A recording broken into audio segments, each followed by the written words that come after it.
What's up, everybody? Welcome back to Binge Empire and our coverage of FX's and Hulu's Alien Earth.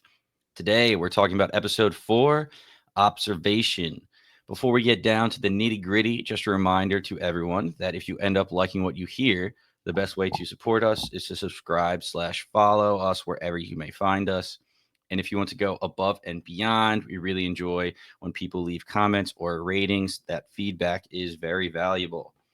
Speaking of valuable, Kyle unfortunately could not make it today, so we are going to be missing his valuable insight. But Luke and I will try our best to be just as charming. I observed some things this episode that left me feeling uneasy. I think we all know what scene I'm talking about, and if you don't, bah bah. But in actuality, I really did enjoy this 50 minutes, even though it was more of a build-up episode. I'm constantly surprised about the direction of the plot. Every time I think this show is going to zig, it hits me with a reverse zig. We keep learning more and more, not only about these alien species, but about our hybrid buddies, the world and how it operates, and even learning how far Morrow will go to fulfill his mission.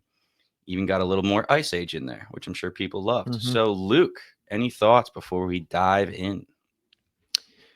I think that this was probably the weakest of the season so far, but it wasn't a bad episode. It was more of a needed slowdown, give our Lost Boys some character development moments that are going to pay off down the road. So I don't think it's going to be anybody's favorite, including Kyle, who's not here to defend it, but maybe he'll have a different opinion when he gets back.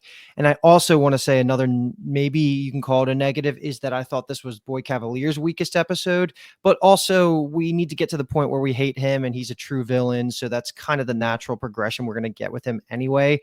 I just was less keened in on exactly what he was doing. And I felt that he was a little bit more sloppy, but we'll get into those details when we get to it. Hirsch wasn't in this a lot, at least front and center. He was just looming in the background for all of these scenes. And that's going to be something to talk about in its own right. But really, the thing that's going to be really fun is the new biological beings, or at least interactions we're seeing, specifically with the Xeno baby that our Discord has coined. Shout out to our Binge Sound TV Discord. I really like that. We're going to use Xeno baby for a little bit until we figure out if it evolves or changes, whatever. And then the Octo sheep is what we're calling the eyeball monster combined with the sheep. So those are going to be really fun to talk about. Slightly had a really rough episode, not as like a writing rough episode, but more just he's against our homies and you never want to see that. But we'll talk about it all as we go through it. It wasn't my favorite episode, but it was still good. And it's going to have a lot of payoff for the rest of the season. Yeah, a lot of advancements in, character arcs, whether they're going in the right or the wrong way. It seems like a decent amount of them could be going in the quote unquote wrong way, but it is a lot of fun. Let's just jump right in because this first scene, we do get a ton of characters. It is Wendy trying to get her hearing back. They turned it off just because she was in so much pain from being able to hear the face hugger slash babies. I think she ended up saying it was the babies making the noise. And a lot of characters in this scene. We got Boy Cavalier coming in. We got Hermit slash Joe, the brother. We got Curly. We got Dame Sylvia, the other scientist, Arthur. And we find out that she's actually speaking, communicating with the baby here. And the reactions are so funny because the scientists are like, we got to shut this down. She's been through so much. And Cavalier and Wendy are like, no, like she's speaking to an alien. Like we have to continue on that. We have to figure out what they're saying. Like, are you really going to let this go? So, really, uh, I don't know. I was torn about like whose side I was on here, but really interesting. I love this. What were you thinking about the communication aspect of it? This is probably the plot point that I have the work like no guesses on. And the reason I'm saying that is because after our conversation on the last podcast, we talked about it. When she started hearing this pitch was before she ever interacted with the xenomorph. I would like to have theorized that their interaction by when the xenomorph had Joe Hermit pinned up against the wall and then they had the fight and then she killed it. I would have liked to theorize that something there happened, maybe even behind that garage door, but she was hearing it way before then. So that makes me so confused that it's almost like at the creation of her becoming a hybrid, she was born with this ability. And that seems harder to explain, especially because Boy Cavalier has no idea why this is happening. And it's only happening for Wendy, the original prototype of the hybrids.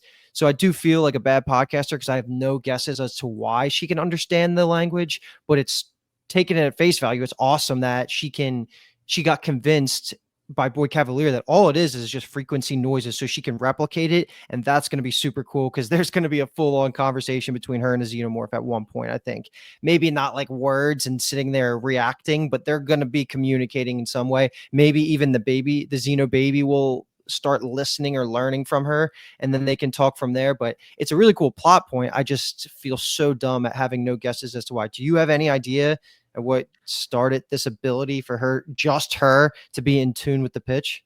The only thing I picked up was Cavalier did have the one line where he's like, as Asimov said, above a certain level, technology is no different than magic. So maybe she is just so advanced that she's just kind of doing things without even trying to do them.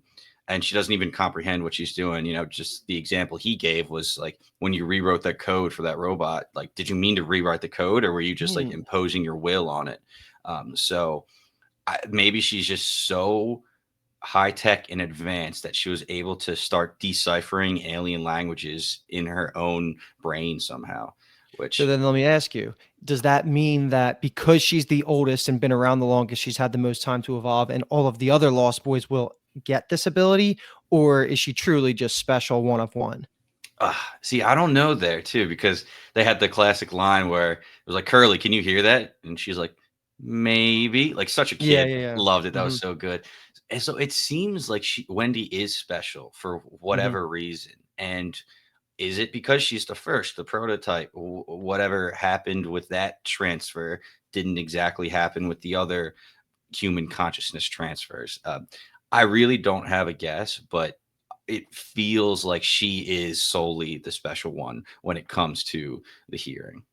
And I agree. I mean, we're watching a TV show. There's always a main character. There's always something special about the main character. So I think that's probably going to be her trait that carries through that only applies to her, but something to look out for. There are two other things I picked up from this scene I thought were cool. The one very non important one, like the one that just was a cool thing that Boy Cavalier said here was when Hermit was saying she needs a rest. And he goes, she doesn't need a rest. She has a Ah, lithium ion battery that could power a city. That's just so true. Like there's no biological tiredness in her, but that was just a cool thing. The other thing I thought was shocking to me was I guess I was just putting the dots together that I shouldn't have been, or I was connecting the dots that I should not have been after last episode with what they were going to do with Hermit's lung that they took out of him. I didn't actually realize that they gave him a new one. I thought that they implanted the tadpole and then put it into him. And I really thought that was going to be like a twist that happens later, but we actually see that's not the case at the end of this episode. So that's both good for Hermit and good for Wendy because he's not going to die in an episode or two because of whatever grows inside him. I just thought that was surprising to me that they just said that right here, that he got a completely new lung. And mm, Boy Cavalier goes, "Oh, you should see what we did with the other one." I was like, okay, so they're not truly evil, even though they kind of are. But yeah, yeah. And the whole Cavalier Hermit relationship, obviously Cavalier doesn't want him here. Like, as Wendy's brother, he is posing such a distraction and almost halting progress, it seems like, in some aspects. So I feel like having Hermit there is good for Wendy, but Cavalier is like doesn't fully believe that yet. And he had a great line where Cavalier's like, "Oh, we've never met, but you work for me," or should I say, "You work for a subsidiary of a holding company of an LLC of mine." I'm like, that's mm-hmm. just so funny. And there's later scenes that will go more into how Cavalier really feels about it, but the relationship between Cavalier and Hermit, like, we can already see they just met and they're basically, it just feels like they're butting heads. And let's just talk about the later scene that Cavalier instructs Adam to go recruit him to the company, and the whole blackmail conversation happens. It was so natural that they weren't going to let him just go or take Wendy out. Of course, that was never going to be the case. So the fact that they are going to say, like, you're never going to see your sister again and you're going to have to pay for the new lung, just forces him to accept this role, and he stays here. And you even see him meet up with some of his old medic like soldiers that he was working with the last job. So he's just locked in, and he actually accepted it and doesn't seem to be putting up too much of a fight because of the scene at the very end when they're all playing Jenga and stuff. So we could just put that close that plot point, like he's not going to fight against it. He's just here until he Mhm. dies. Yeah, it was probably a almost a huge realization for him when he's sitting in that room with Adam, and he's like, "Yeah, like, or we could just charge you for the new lung that you have." And he Mhm. looks at all of the other technology there, and he's like, "Oh my god, like that is inside me now. I'm basically, becoming cyborg." And he was like, "I can't even imagine how expensive this is. So hell yeah, like I'm Mhm. basically stuck here." Yeah. And just to continue the Cavalier falling into the villain role a little bit, at the end of the initial scene, when he Cavalier's talking to Adam, he says about Joe, it's my world. He just lives in it now. So Mhm. we are seeing this egomaniacal, self-centered Cavalier. Like we already knew he was in love with himself, but we're actually seeing how he just hates other people. It seems like they're ants to him. Yep. So we can jump over to the Slightly and Morrow conversations. Mhm. We just go right into them. Slightly's on his rock. That seems to be where he always makes this quote unquote phone call. And Morrow is really leaning into Slightly's child mind, being able to manipulate him. He's talking about, are you a villain or a hero? And of course, Slightly's going to say, I'm a hero. And says, okay, me too. So if we want to be friends, like we're talking about, we want to be friends. We need to know each other a little bit more and trust each other. So I'll give you my name. I'm Kumi Morrow. What's your names? And he says, Arush Singh. And it was so funny how Morrow is just like, when Slightly says sing, Morrow like sings the question Mhm. back, and he's like, no, no, come on, like it's sing with an H. I just Mhm. Their relationship is, I don't want to say good, but like I love the childish chemistry between the manipulative Morrow, and we were talking about how we like Morrow. He's the guy behind enemy lines. He's got to do what he's got to do to fulfill the mission. But now he's almost looking more like a villain. We were kind of liking him after episode 3. Now he's falling into the villain because of the threaten and the blackmail and everything that goes on with his Slightly's family. So I feel very conflicted about how to view Morrow after this episode. He swung so back far into the dark side of this of a character here. I thought he was leaning more gray in the middle, but after this episode, especially with what he's commanding, because he's going to be the indirect reason that a new xenomorph is going to pop up. And Hmm. what we can kind of infer from all of these scenes with Slightly, he's going to pick Hermit as the target to bring near the eggs, and the facehugger might latch onto him. And there is something to be said that if the facehugger picks him and he has the cyborg heart or lung, is that going to have any effect? Or maybe not really. It could just be irrelevant, and he just dies and gives birth to a xenomorph that tortures the Prodigy Island for the second half of the season. It's all thanks to Morrow. And like that can't be explained away as, oh, he's just got a little bit of good, a little bit of bad in him. He's just kind of pure evil here, doing whatever he can to get the biological species back. It's what every single villain of almost every alien movie ends up doing, taking the perspective of, we'll be able to get it under control, just get the xenomorph back for studying. It never works out. So I'm full on Morrow's just evil now. Hmm. And he Slightly is very easy to manipulate, to the point where I knew the second he said first and last name that blackmail was going to come up. I'm sad that I couldn't use it as a prediction, and it just plays out later in this episode, but that's exactly what happens later. But before we even get there, we do have the scene that the way it's shot. I just want to make sure we're on the same page about this. After this initial conversation, Slightly goes back to his room, and then Kirsch is waiting there, basically saying the see no evil, hear no evil, see no evil, speak no evil conversation. Was that just him basically subtly saying that we watched that whole Morrow conversation, or are we supposed to assume that it was more of a coincidence? He's under radar, but that conversation wasn't exactly picked up by Kirsch. I can't tell, but I'm pretty sure Kirsch knows everything, right? Yeah, so I believe right before we saw Slightly go to have that conversation, we saw Kirsch go to a computer, type something, and up pops Slightly's like voice waves, basically the Yeah. audio waves that he's having. So I believe that Kirsch knows exactly what's going on. He's listening to these recordings or real time. I'm not sure, but either way, he can hear this. Well, now I'm curious because I wonder if he can hear all of Slightly, or I'm sorry, just Slightly side of the conversation, or if he could hear Morrow's side as well. There's a chance he only hears one side, I but think that's the case. Yes. yes, that would make sense. But it raises the other question of why isn't Kirsch telling anybody about this? So let me jump in here. I'm going to loop this into that 10-second scene we see of Kirsch with no words when he's back in the egg incubator room. And he's acting a little David up in this bitch, if you know Prometheus, where he's starting to get enamored. And this is a conversation we had last episode with Kyle, where I can't buy that he's just going to love the idea of the xenomorph being the perfect species and he's going to want to cultivate that until I would see more character development and scenes like this transitioning into where it's more believable. And now it's starting to be more believable, right? Like he's just in there with them, he's just touching them.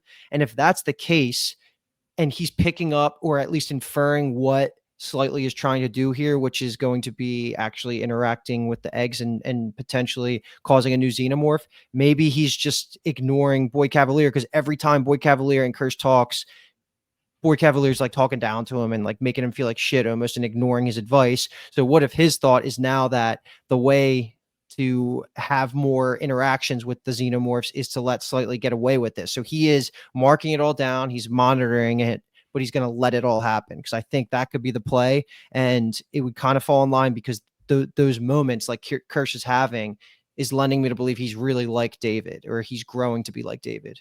Hmm. That's funny. If we didn't have that conversation last episode, I probably wouldn't have come to, a similar conclusion. But he really does seem like he is almost like falling in love. He is so Yep. fascinated with these species. And you touched on it and we talked a little bit about it last episode that Cavalier is just talking more and more down to Kirsch. I don't know if it's because Kirsch used to be like the number one, but now he has Wendy, now he has the Lost Boys, and Kirsch is just falling in his eyes. But it seems that Kirsch is reacting to this, and he's like, you know what? Screw this guy. Like I'm basically, why follow him when I could follow somebody else, and that somebody else might be the species. That's jumping. That's a huge jump in logic there. There's, I'm Mm-hmm. sure, a lot that has to happen. Like you said, just releasing the xenomorph in general, he would enjoy that. And I wasn't thinking about that, but what better way to get, research than to just let it run rampant and see what it does. It not Yeah. in just a cage, just in, the world. So And let's just tie this to the second slightly immoral conversation after he fails the initial attempt to steal an egg. And that is when he has the new objective of now bringing a biological person to activate the egg. But the more important piece is that Morrow now has his mother and assumed to be his brother soon under the gun, right? Like he has to mhm. do this, and Slightly's just completely convinced. And this is when you had that weird just shot of the show where it just faded in of Kirsch and then faded out with like no talking about it or like reason for it. So that just leads me to believe we're correct that he just is listening to all of this, or at least the Slightly side of things. Yeah. Yeah. And in my head, after our conversation last episode, I'm trying to make Morrow the good guy. And I'm thinking maybe Morrow is just using the family as leverage. Maybe he won't actually go as far as killing them. Maybe he's just using them as blackmail. But then he's like, find a human, bring him to the egg, and let this thing suck on their face. And then I'm like, Mm-hmm. okay, maybe he Yeah, really is bad now. it's over. Yeah, yeah. Yeah. You're not going to convince me otherwise. As Yeah. much as Kyle will try next episode. And I think I saw Curse react to the recording of Slightly getting whatever the chip was in his neck that Morrow like communicates with him with. So I don't know if that's going to be a plot point going forward where Kirsch might be able to find a way to sever that connection, or if that is just him realizing and putting together what is happening. But either way, I'm like waiting for him to put a hit out for Morrow and saying like this guy's a troublemaker. We got to get rid of him. Mm-hmm. but we will see what happens. Oh, any we didn't touch on this at all last episode, and we meant to. Any thoughts on the question that Morrow poses: when is a machine not a machine? The answer I saw online, people talking about, is when it's a human, but like, I don't really know what that Yeah, does. I Yeah. I don't understand why he would even pose it either. And the only thing I could think of is going to Westworld, where it's like you're not a machine, like you're a living being because you are cognizant, you are self-aware, you know what you are, and feel things and stuff like that. But I don't understand how that could play into what he's trying to get across. Like, is he trying to say like when is a machine different from an alien? I really didn't know. So I love that that is posed out there, and I think the payoff will be very good whenever he talks about it. Yeah. All right, we go into the painful scene now. This is That the works. uh, experiment slash slaughter and introduction of the octo sheep. Mhm. Any And thoughts? yeah, I just like that Kirsch pointed out pretty explicitly that this thing is highly intelligent, and once it locked in with the sheep, all of the brain activity just like exploded. So this thing is going to have more of a role than just being a cool sci-fi concept. Like, I don't see how it doesn't link up with a human at some point, because they Mhm. teased at that with Nibs earlier. That wouldn't have even worked out. I don't think, at least because of there's no brain to actually latch into. But there's no way this thing doesn't find its way into a human and maybe even talk, because I don't see why it wouldn't take over the brain and just have access to all that. But it's more just a cool scene that they need to add some horror creepiness to this show, and this is a perfect example. And I loved Kirsch like checking its eye movement, that it was actually focusing on him. And of course, Boy Cavalier's obsessed with the idea of just having this new species to play with. But I don't have anything else to add besides it was a really cool scene. Yeah, I hated this scene. Hated watching it, but I do think we learned a lot, and I think I'm going to actually take the opposite side of that. If this octopus eyeball sees that something has an eye, it's going to go for it, including the hybrids. And I have a feeling, because Kirsch was talking about how it is so highly intelligent, maybe it can hijack the computer that is its brain, Hmm. and maybe even take control of things like a hybrid or a synth. That's a big leap, but just the way he was talking about how it is so highly intelligent, that raises so many questions, because the only thing we've seen it in right now is a cat and a sheep, and it's not going to fully be able to utilize, that small brain. So I thought it was really interesting when it first took over the sheep that it stood up on two legs. Yeah, yeah. I don't know if that was like reverting to what it's used to, taking over something that is bipedal. Not sure, but I mean, I love how they're just throwing these little tidbits at us. Well, what about the idea of it, instead of it even going for a hybrid or a human, it somehow locks into a xenomorph? That would just be the worst case scenario. I know, that would be insane if it had the abilities of a xenomorph and an intelligent brain, because they're basically just bugs that Mhm. just react. So that would be like, that could potentially be a season finale villain that they have to kill. Yeah, and xenomorphs like don't really have eyes that I know of, but it would be crazy if it just like burrowed onto the top of its head It's and yeah, just became like like a a single eye. Yeah, like yeah. a All right. So next scene, we can talk about this Arthur and Dame Sylvia conversation that leads into the crazy Nibs storyline, which we had no idea was coming. Um, Mhm. so Arthur is just telling his wife, Dame Sylvia, what we're doing here, this isn't science. Like Cavalier's going mad. We're splitting focus. We have this one product we're supposed to do, and instead we're being distracted by all of this alien species nonsense. He doesn't like that Cavalier's breaking rules. He doesn't like that Cavalier's taking risks. But Dame is kind of talking him down. Um, and Dame is really looking at these hybrids like children. We kind of already talked about that. So maybe that's why she's leaning into, oh, these hybrids are good people. There's good for us. And meanwhile, Arthur's like, we got to shut this down because worst case scenario, we just killed like 6 kids. Mhm. I think that this conversation, if it did one thing, it just solidified the idea in my head that Arthur death flags. He is not making it out of here. He's too reasonable, Hmm. and he's too, like he's pointing out the correct things that the audience would point out in this situation. So that's just going to work out horribly for him. And then when you loop in all the Nib stuff, I also think Dame is dead too. I don't think she's making it out of this season, just because of how that it almost feels like the Nibs thing was like a foreshadowing of her breaking through and going crazy and having a psychotic break. And I could see Dame being the person that she ends up killing and like taking that leap, even though she does, Dame, that is, puts her on the level 3 event lockdown. So she should be secured and that shouldn't happen. But like, where does Nib's character go if not just to prove that the hybrid experiment didn't work and something else is wrong? She's obviously not pregnant. She had all those weird scenes where she's just having an identity crisis of looking in the mirror last episode, and now she's just showing how erratic her personality is, to the point that she's clearly going to be one of the first psychopath breaks that ends up murdering somebody. I think, at least, and Dame could be the one that is on the receiving end of that. Yeah, we talked about it slightly, but we were saying last episode how this is the case of what can go wrong with hybrids, right? We see so many instances where the child's mind perfectly fit into their new shell. They're happy. A lot of people liked it. They're the new abilities and durability and an adult now.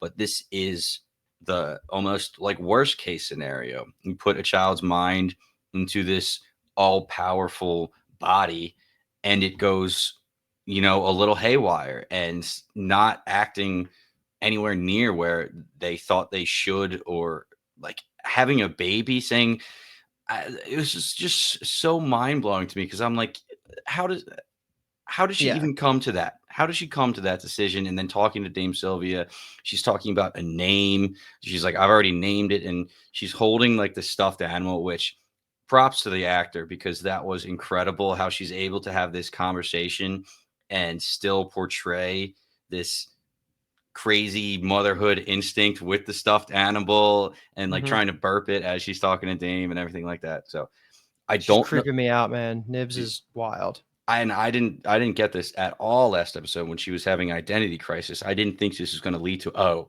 she's going to become a mom or wants to be a mom now. Mm-hmm. So The only other thing I want to point out is she does talk about like Jesus's immaculate conception or whatever. I mhm. don't know if there's some symbolism there that I'm not catching, but maybe that's important because this show loves to be the Alien universe is good at being philosophical and talking about things like that. So the only thing I would have thought that maybe something happened is she was too young for her to have been somebody that was pregnant before, but that would have been an interesting plot point if they had somebody pregnant who was dying that was in their late 20s, mid 20s or whatever, and then became a hybrid, but that clearly isn't the case. So yeah, I don't know what's going on with her. She just seems to be the one that's going to break first. And I think it all centers around this eye octopus attack because whenever Dame tries to talk about it, that's when she freaks out and says, I don't want to talk about it. I don't want to talk about it. She like, jumps on her and threatens her. So I don't know what that triggered, but triggered something. And we were talking about Wendy and how she was able to rewrite code just without even trying. Mm-hmm. I doubt that the hybrids are strong enough to manipulate what is ever inside them to actually like become pregnant. I don't think that's a thing. I don't No think way. Nibs will actually be pregnant, like even in a weird sense.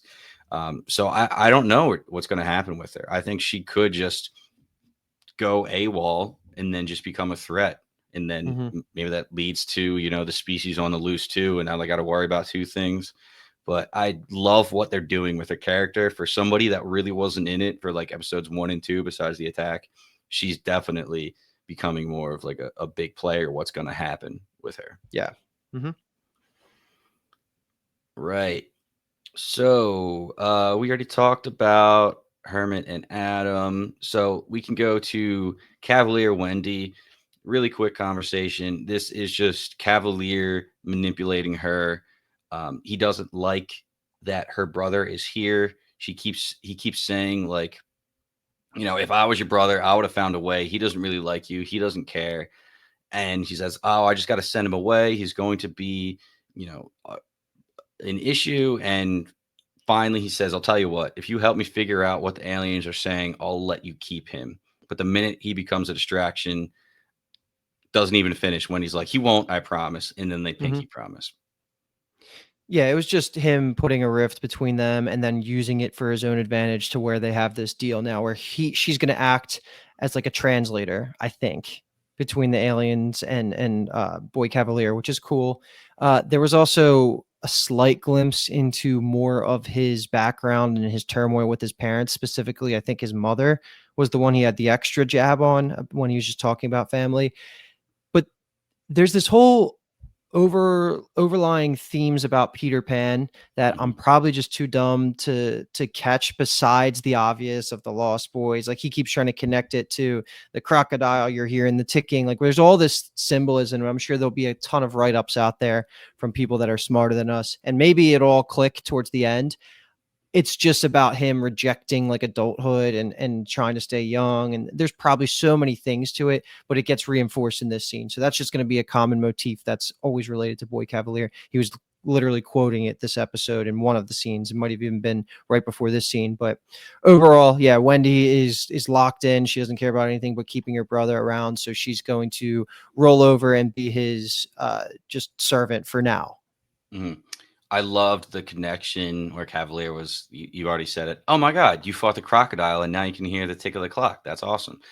Yeah. And it made me think, what other character did we not get besides Peter Pan and Captain Hook? So I was Mhm. like, is he Captain Hook in this parallel? Is he going to actually succumb to the crocodile, aka the species? Is he going to die from a xenomorph? And that is like the one-on-one parallel there.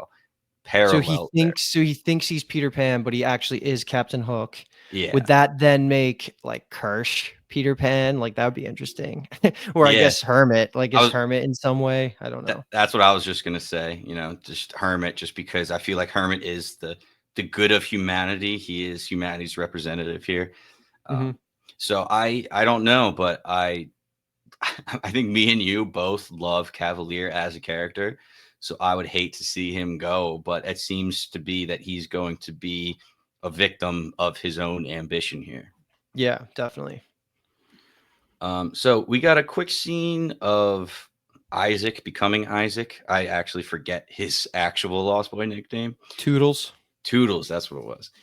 Nothing too crazy, but I just like that he is so driven. He's almost like Curly, and we can link this into the next scene where it is all the Lost Boys, Wendy and Joe. They're kind of outside, talking, and Isaac is saying, "Oh yeah, like I changed my name."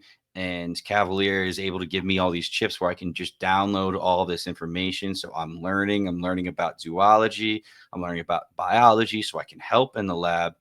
And it seems like him and Curly are really, they really have ambition with their new bodies to be the best version of themselves, quote unquote. While the other ones are still kind of remaining kids, kind of talking about their family. And that's when Slightly comes in is saying like, "What is your brother doing here? We all have family. Like that's not fair." Everybody is like, "Oh yeah, we should have our families here." Besides Curly and Isaac, because they don't want to lose their new position. They like where they are. So the Lost Boys are trying to split a little bit, it seems like. I do think that Smee and Toodles, or Isaac, if you want to call him that, either one, those two seem to be the least important Lost Boys as of right now, gotten the least screen time. I would have thrown Nibs in there too if it wasn't for this episode, but I'm not getting enough from Toodles, and I love him from Shadow and Bone Kit, so I would love for him to get some screen time. But it does seem that like, we didn't get any Curly this episode, but we got a great scene from her last episode. So it seems like each episode they are highlighting some of the other ones. Slightly's obviously been front and center. And so, yeah, so like, I'm expecting bigger things from Smee and Toodles going forward. I just don't have any real opinions about them right now. And that's just because of screen time. Hmm. And the end of the scene, we kind of see Slightly looking right at Joe. We talked about this a little Mhm. bit earlier, but yeah, it seems like the foregone conclusion that Slightly has picked Joe to be his sacrifice for the face huggers. Yeah, and before we get to the last scene, they also did talk about the 5, but we highlighted that on the last podcast because that's what Morrow was researching. But it's cool that they finally named them all on screen rather than us having to read something to get the name of the 5 factions that control Earth. Yeah. Yep. All right. And I think, yeah, that brings us to the last scene, and that is Joe's lung and Wendy talking to it a little bit. And I I didn't see this coming at all. We see something poking out of the lung, and all of a sudden it breaks through the glass. Out comes the baby Xeno baby. That's what Yep. our buddies were calling it in the Discord there. This Yep. was awesome. The communication back and forth. I'm waiting for subtitles to pop up, and we're going to see like an actual conversation between these Mhm. two. And I mean, Wendy, it seems like she's just that machine learning. She's learning so quickly. She didn't even know how to speak earlier in the day, and now she's like able to communicate with it. So I don't know where this is going. I don't know if Wendy is going to be on the Xenomorph side because she was talking about earlier, like, why would you cut them open? How would you feel if you get cut open? I think, I don't know if has this empathic ability from the human side, but I was like, is she going to fight with the Xenomorphs now? Is she going to be like jump ship? Like, that's nuts. So, I'm of the opinion that none of the hybrids are going to make it out of this season. I think everybody dies if this show is only going to be one season. If it's expected to be multiple, then of course throw that out the window. But at the end of the Alien Earth story, I don't think any hybrids survive. So Wendy can kind of do whatever she wants. She's a wild card in this situation and just shouting out weirdo Kirsch again, just in the background, watching all of this go down. But this is where I want to loop in our Discord because we had Lanson, 50, and Girlybot having some good conversations actually as recently as today about the new episode. But Girlybot posed some questions that are going to directly link to what you were just talking about with what Wendy's going to do. So she wanted us to discuss and see what we think about the idea that um, well, a couple things. So the first one is just going to be like what happens when a xenomorph is born from flesh, but the living donor that it born from, being Hermit in this case, is still alive. Like that leads itself to two interesting conversations of one, because Hermit's still alive, is this Xeno baby able to look at Hermit as kin and not actually attack him because he is technically what it was born from, and it could view it as his mother. I don't really know how that will work. And then now turning it to the Wendy side, is she somehow biologically recognizing the similarity between this being born from her brother to the point where she then also views it as a pseudo sibling? That's like another interesting question. So it's almost like how do Wendy and Hermit react to this, and how does it react to them? That's like the question that we're gonna have to answer going forward, because it didn't even think about attacking Wendy, and it's proven that in other alien movies, while aliens won't try and impregnate synths, they will kill them and they'll attack them at points. It's just Mhm. synths won't activate the eggs. So the fact that it was like looking at Wendy like a non-threat, is that just a coincidence because it's so young, or is it because it's quite literally related to her? It's a weird conversation, but those are all the things that Girlybot was pointing out.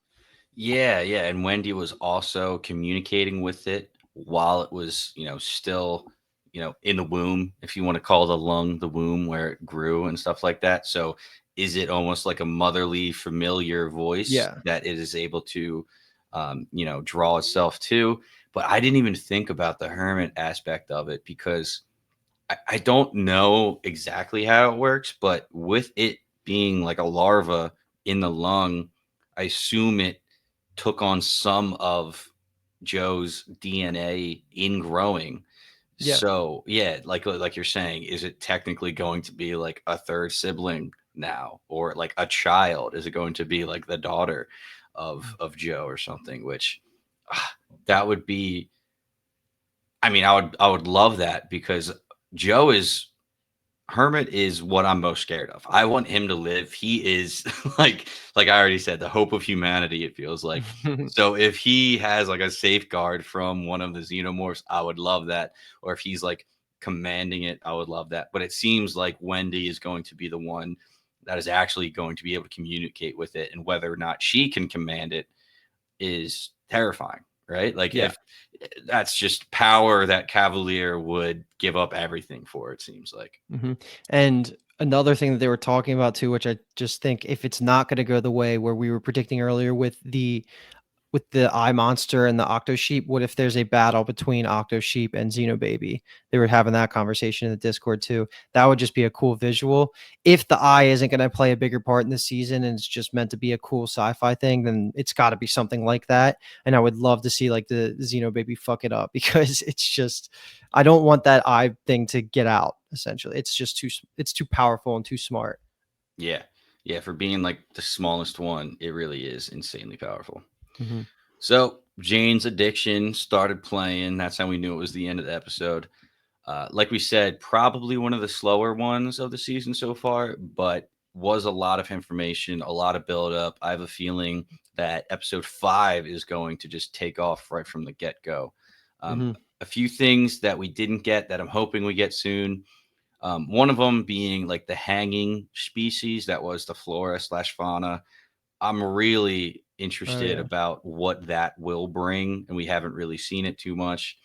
And of course, I want to know, like I was saying, what happened to the Wayland Utani in the first place, what caused the crash. Mm-hmm. And I want to see Wendy throw down again. I thought it was awesome watching her fight, so I'm ready to see these hybrids in action again. Agree with everything you just said. If I could just have one bucket list item for the next episode, I want to recenter Curly in the storyline. I was loving what we got from her last episode.